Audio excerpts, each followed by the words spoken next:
നല്ല കാര്യം ചെയ്താലും അതിനെ നമ്മുടെ കേരളത്തിന്റെ പ്രതിപക്ഷ നേതാവ് കാണുന്നത് ഒട്ടും ശരിയാവില്ല എന്നുള്ള കാര്യം ഞാനിവിടെ സൂചിപ്പിക്കുവാൻ വേണ്ടി ഞാൻ ആഗ്രഹിക്കുക. കേന്ദ്ര ഗവൺമെന്റ് നമ്മെ എല്ലാ നിലയിലും ഞെരുക്കുകയാണ്. കേരളത്തിൽ തന്നത് ആമയാണ് തന്നിട്ടുള്ളത്. എല്ലാവർക്കും ഒരേ ആമ, 3-3.25 കോടി ആമ വേണ്ടി വരും കേരളത്തിലെ എല്ലാ വീടുകളിലും ഒരേ ആമ കൊടുക്കുന്നതിന് വേണ്ടി. അല്ലാതെ ഒരു പൈസ പോലും നമുക്ക് നൽകിയിട്ടില്ല. എന്റെ വിദ്യാഭ്യാസ വകുപ്പിലാണെങ്കിൽ കുട്ടികൾക്ക് പാഠപുസ്തകത്തിനുള്ള പൈസയില്ല, ഉച്ചഭക്ഷണത്തിനുള്ള പൈസയില്ല, അധ്യാപകർക്ക് ശമ്പളത്തിനുള്ള പൈസയില്ല, ഒരു കാശ് തരുന്നില്ല, ഒരു പൈസയുമില്ല. അത് ഇനിയിപ്പോ നമ്മുടെ സ്കൂൾ കുട്ടികൾക്ക് ആമ കൊടുക്കാനും പറ്റില്ല. കൊച്ചുമക്കൾക്ക് ആമ കൊടുത്താൽ അവര് എന്ത് ചെയ്യും? കേരളത്തിന്റെ ഉന്നത വിദ്യാഭ്യാസ മേഖലയിൽ വിപ്ലവകരമായ മാറ്റങ്ങൾ കൊണ്ടുവരാനാണ് ഈ സർക്കാർ ശ്രമിക്കുന്നത്. കേവലം കെട്ടങ്ങൾ വരുത്തുക എന്നതല്ല, മറിച്ച് കാലത്തിനനുസരിച്ചുള്ള മാറ്റങ്ങൾ പാഠ്യപദ്ധതിയിലും അടിസ്ഥാന സൗകര്യങ്ങളിലും കൊണ്ടുവരിക എന്നതാണ് നമ്മുടെ നയം. സാങ്കേതിക വിദ്യ അനുനിമിഷം മാറിക്കൊണ്ടിരിക്കുന്ന ഈ കാലഘട്ടത്തിൽ മികച്ച ലാബ് സൗകര്യങ്ങളും ആധുനിക ക്ലാസ് മുറികളും നമ്മുടെ എഞ്ചിനീയറിംഗ് വിദ്യാർത്ഥികൾക്ക് അത്യാവശ്യമാണ്. നിങ്ങളുടെ മന്ത്രി ഞാൻ ആലോചിച്ചുകൊണ്ടിരിക്കുകയായിരുന്നു, എല്ലാ നിലയിലും പുതിയ ആശയങ്ങൾ നടപ്പിലാക്കുന്ന കാര്യത്തിലായിരുന്നാൽ, ഒരു സ്ഥാപനം എങ്ങനെ നടത്തിക്കൊണ്ട് പോകണമെന്ന് എന്നുള്ള കാര്യത്തിലായിരുന്നാൽ ഏറ്റവും നല്ല ഭരണാധികാരിയാണ്. ഒരുപാട് പുതിയ ആശയങ്ങളുടെ വക്താവാണ്. സ്ഥാപനത്തിന്റെ ശരിയും തെറ്റും തിരിച്ചറിയുന്ന വ്യക്തിത്വമാണ്. അദ്ദേഹത്തിന് ഒരു പാരമ്പര്യമുണ്ട്. ഒരു കലാകാരനാണ് എന്നുള്ളവരെ നിങ്ങൾക്ക് എല്ലാവർക്കും അറിയാം. കേരളത്തിന്റെ പ്രഗത്ഭനായിട്ടുള്ള മന്ത്രി ആർ ബാലകൃഷ്ണപിള്ളയുടെ മകനാണ്. അങ്ങനെ എല്ലാം കൊണ്ടും ഒത്ത ഒരു മന്ത്രിയാണ് മന്ത്രി ഗണേഷ് കുമാർ. തീർച്ചയായിട്ടും അദ്ദേഹത്തിന് കൂടുതൽ ഈ കോളേജിൽ ഇടപെടുന്നതിന് വേണ്ടിയുള്ള അവസരം കിട്ടിയാൽ ഈ കോളേജിന്റെ സ്ഥിതി ആകെ മാറുമെന്നുള്ള കാര്യത്തിൽ യാതൊരു സംശയമില്ല എന്നുള്ള കാര്യം എനിക്ക് ഉറപ്പുണ്ട് എന്നുള്ള കാര്യം ഞാനിവിടെ പറയുവാൻ ആഗ്രഹിക്കുകയാണ്. എന്തായാലും ഈ പുതിയ ബ്ലോക്ക് വന്നു, എത്രയും പെട്ടെന്ന് അത് പണി കഴിപ്പിക്കുമെന്ന് ഞാൻ വിശ്വസിക്കുകയാണ്. ഇവിടെ ആരോ പറയുന്നത് കേട്ടു, ഇതെല്ലാം ഒരു തെരഞ്ഞെടുപ്പ് സ്റ്റണ്ടാണ്. ഇപ്പോ ശ്രീചിത്ര കോളേജ് ഓഫ് എഞ്ചിനീയറിംഗിൽ വന്നിട്ട് എനിക്കും മന്ത്രി ഗണേഷ് കുമാറിന് ഒരു തെരഞ്ഞെടുപ്പ് സ്റ്റണ്ടും ഇവിടെ കാണിക്കേണ്ട കാര്യമില്ല. പറഞ്ഞത് വേറെ ആരുമില്ല, ഏതാനും അധ്യാപകർ അത്തരത്തിലുള്ള ഒരു വിമർശനം നടത്തിയെന്ന് പറയുന്നത് കേട്ടു. അത് രാഷ്ട്രീയമുള്ള അധ്യാപകർ അങ്ങനെ പറഞ്ഞിട്ടില്ല. ഇത് ഒരു തെരഞ്ഞെടുപ്പ് സ്റ്റണ്ടുമില്ല. ഇത് ഇവിടുത്തെ വിദ്യാർത്ഥികൾക്കും അധ്യാപകർക്കും വേണ്ടി, ഈ സ്ഥാപനത്തിന് വേണ്ടിയുള്ള നല്ല കാര്യമാണ്. ഇപ്പൊ ഒരു നല്ല കാര്യം ചെയ്താലും അതിനെ നമ്മുടെ കേരളത്തിന്റെ പ്രതിപക്ഷ നേതാവ് കാണുന്നത് ഒട്ടും ശരിയാവില്ല എന്നുള്ള കാര്യം ഞാനിവിടെ സൂചിപ്പിക്കുവാൻ വേണ്ടി ഞാൻ ആഗ്രഹിക്കുക. ഇത് ഞാനും ശ്രീ ഗണേഷ് കുമാറും ഒക്കെ തന്നെ ഇങ്ങനെ ഇവിടെ വന്ന് നിൽക്കുന്നത് എന്തോ ഭാഗ്യം എന്ന് പറയാം. നിയമസഭയിൽ ഇന്ന് ബഡ്ജറ്റ് ചർച്ച ചെയ്യാം. കേന്ദ്ര ഗവൺമെന്റ് നമ്മെ എല്ലാ നിലയിലും ഞെരുക്കുകയാണ്. കേരളത്തിൽ തന്നത് ആമയാണ് തന്നിട്ടുള്ളത്. എല്ലാവർക്കും ഒരേ ആമ, 3-3.25 കോടി ആമ വേണ്ടി വരും കേരളത്തിലെ എല്ലാ വീടുകളിലും ഒരേ ആമ കൊടുക്കുന്നതിന് വേണ്ടി. അല്ലാതെ ഒരു പൈസ പോലും നമുക്ക് നൽകിയിട്ടില്ല. എന്റെ വിദ്യാഭ്യാസ വകുപ്പിലാണെങ്കിൽ കുട്ടികൾക്ക് പാഠപുസ്തകത്തിനുള്ള പൈസയില്ല, ഉച്ചഭക്ഷണത്തിനുള്ള പൈസയില്ല, അധ്യാപകർക്ക് ശമ്പളത്തിനുള്ള പൈസയില്ല, ഒരു കാശ് തരുന്നില്ല, ഒരു പൈസയുമില്ല. അത് ഇനിയിപ്പോ നമ്മുടെ സ്കൂൾ കുട്ടികൾക്ക് ആമ കൊടുക്കാനും പറ്റില്ല. കൊച്ചുമക്കൾക്ക് ആമ കൊടുത്താൽ അവര് എന്ത് ചെയ്യും? അപ്പൊ അങ്ങനെയുള്ള ഒരു സാഹചര്യത്തിൽ പോലും കേരളത്തിൽ ഇന്നിപ്പോ നല്ല സാമാന്യം മെച്ചപ്പെട്ടൊരു ബഡ്ജറ്റാണ്. ഡിഗ്രി വിദ്യാഭ്യാസം സൗജന്യമാക്കി പ്രഖ്യാപിച്ച ബഡ്ജറ്റാണ് കേരളത്തിലെ ബഡ്ജറ്റാണെന്നുള്ള കാര്യം നിങ്ങൾ മനസ്സിലാക്കിയിരിക്കുക. ചെയ്ത കാര്യം ചെയ്തെന്ന് പറയണ്ടേ? 1-ാം ക്ലാസ് മുതൽ 12-ാം ക്ലാസ് വരെ എന്ന് പറഞ്ഞാൽ പാഠപുസ്തകം കൃത്യമായിട്ട് പ്രിന്റ് ചെയ്ത് കൊടുക്കുകയാണ്. ഇവിടെ മുമ്പാണെങ്കിൽ ഫോട്ടോസ്റ്റാറ്റ് എടുത്ത് പഠിച്ച ഒരു കാലഘട്ടം ഉണ്ടായിരുന്നു. കൊച്ചു ഇവിടെ ഇരിക്കുന്ന ജൂനിയർ 1-ാം വർഷ കുട്ടികൾക്കൊന്നും അറിയില്ല. ഫോട്ടോസ്റ്റാറ്റ് എടുത്ത് പഠിച്ച ഒരു കാലഘട്ടം ഉണ്ടായിരുന്നു. എന്ന് മാത്രമല്ല, പരീക്ഷ ഓണപരീക്ഷ എന്താ സമയത്ത് നടത്താത്തതെന്ന് ചോദിച്ചപ്പോൾ അന്നത്തെ വിദ്യാഭ്യാസ മന്ത്രി പറഞ്ഞത് ഓണം നേരത്തെ വരുമെന്നോട് ആരെങ്കിലും അറിഞ്ഞോ എന്നാണ് അന്നത്തെ വിദ്യാഭ്യാസ മന്ത്രി ചോദിച്ചത്. വിദ്യാഭ്യാസത്തിന്റെ പേര് ഞാൻ പറയുന്നില്ല. അപ്പോൾ 1 മുതൽ 12 വരെ കുട്ടികൾക്ക് എല്ലാ സൗകര്യങ്ങളും ചെയ്തു കൊടുക്കുന്നു. ഇപ്പൊ ഡിഗ്രിക്കും കാര്യങ്ങൾ ചെയ്തു കൊടുക്കുന്നു. പ്രൊഫഷണൽ കോളേജിൽ പഠിച്ച് പാസ്സായി ഇറങ്ങുന്ന വിദ്യാർത്ഥികൾക്ക് കേരളത്തിൽ തന്നെ അവർക്ക് നന്നായി തന്നെ തൊഴിൽ ചെയ്ത് അവരുടെ കഴിവ് അവരുടെ കഴിവുകൾ പ്രയോജനപ്പെടുത്തുന്ന നിലയിൽ കാര്യങ്ങൾ പ്രയോജനപ്പെടുത്തണമെന്നുള്ള നിലയിൽ ഗവൺമെന്റ് ആഗ്രഹിക്കുന്നുണ്ട്.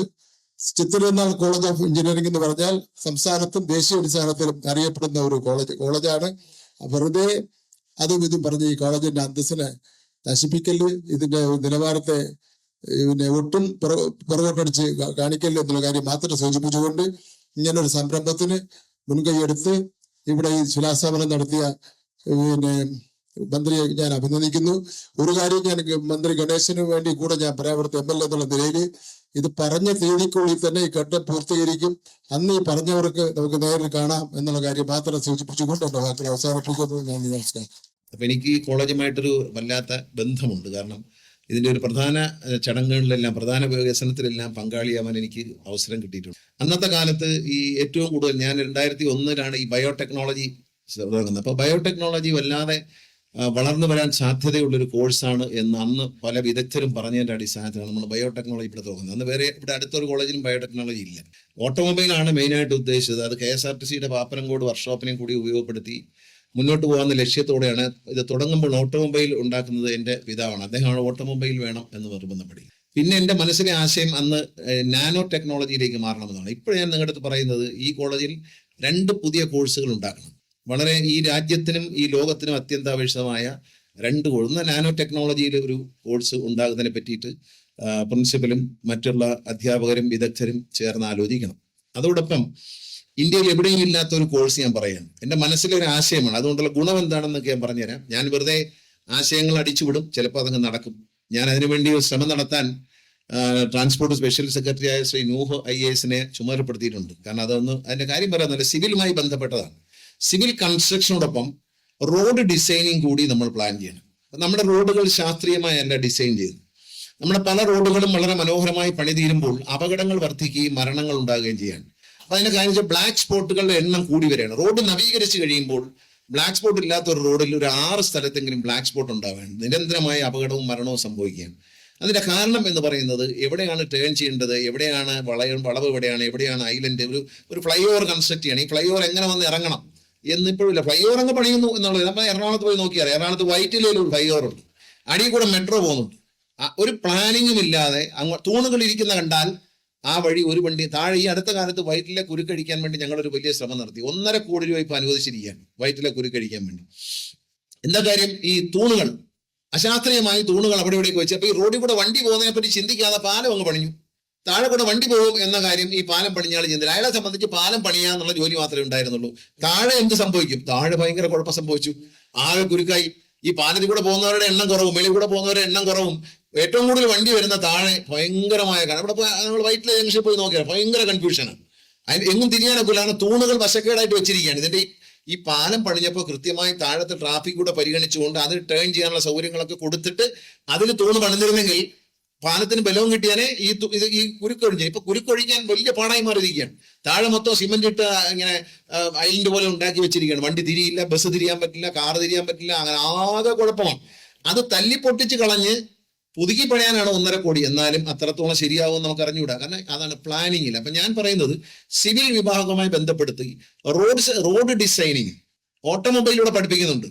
അപ്പൊ ഓട്ടോമൊബൈൽ പഠിപ്പിക്കാൻ ഒരു വണ്ടി എന്ത് റേഡിയസിൽ തിരിയും, ഏത് കർവിലാണ് തിരിയാൻ പറ്റുന്നത്, അപകടമില്ലാതെ തിരിയുന്നത്, അതൊക്കെ നമുക്ക് അറിയാവുന്ന കാര്യങ്ങളാണ്. ഇത് 2 കൂടി ക്ലബ് ചെയ്തുകൊണ്ട് ഒരു കോഴ്സ് തുടങ്ങുക. സിവിലിന്റെ തന്നെ ഓട്ടോമൊബൈൽ ഈ ട്രാഫിക് ഡിസൈനിങ്. എൻ്റെ മകൻ പഠിച്ചത് ഈ ട്രാഫിക് ഡിസൈനിങ്ങും ഓട്ടോമൊബൈൽ ഡിസൈനിങ്ങും. അവൻ ലണ്ടനിൽ പോയാണ് പഠിച്ചത്. അവിടെ ആ കോഴ്സ് ഉണ്ട്, ഇവിടെ ഇല്ല.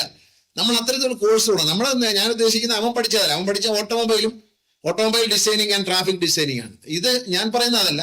സിവിൽ പഠിക്കുമ്പോൾ അതിന്റെ കൂടെ ഇപ്പൊ PWDയിൽ ജോലി കിട്ടുന്ന ഒരാൾ, ആ വ്യക്തിക്ക് എന്ത് വന്നാലും റോഡ് ഡിസൈൻ ചെയ്യുന്നെങ്കിൽ അറിഞ്ഞുകൂടെ. ഇപ്പൊ ഉള്ള റോഡിനെ ടാർ ചെയ്യുക, അവിടെ കടയെല്ലാം പൊളിക്കുക, വീതി കൂട്ടുക, അങ്ങനെ പോവുക.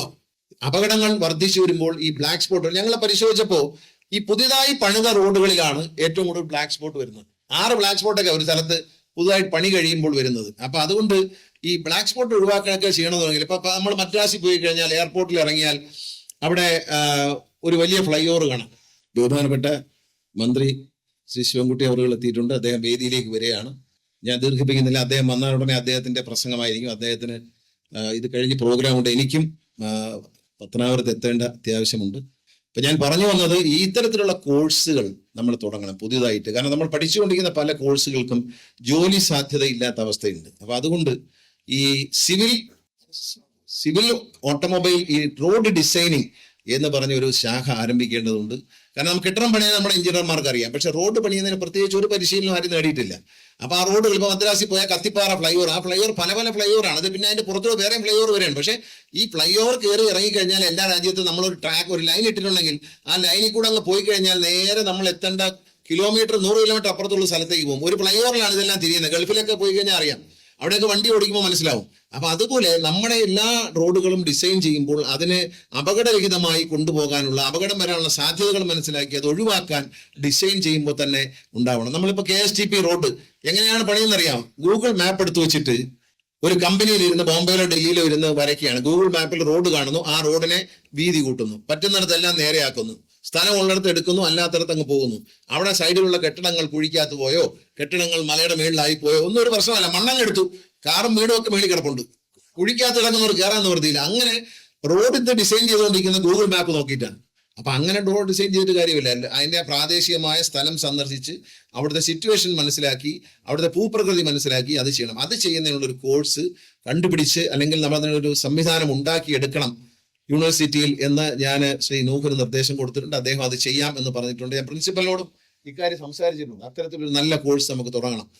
ഞാൻ എല്ലാവിധ നന്മകളും നേർന്നുകൊണ്ട് എത്രയും പെട്ടെന്ന് ഈ കെട്ടിടത്തിന്റെ നിർമ്മാണം പൂർത്തിയാകട്ടെ എന്ന് ആശംസിച്ചുകൊണ്ടും ഇവിടെ ഇലക്ട്രിക് വെഹിക്കിൾ ലാബിന്റെ ഉദ്ഘാടനം നിർവഹിക്കണം എന്ന് പറഞ്ഞിട്ടുണ്ട്. അതും ഈ ബിൽഡിങ്ങിന്റെ ശിലാസ്ഥാപന കർമ്മവും വളരെ സ്നേഹത്തോടെ നിർവഹിച്ചായി അറിയിക്കുന്നു.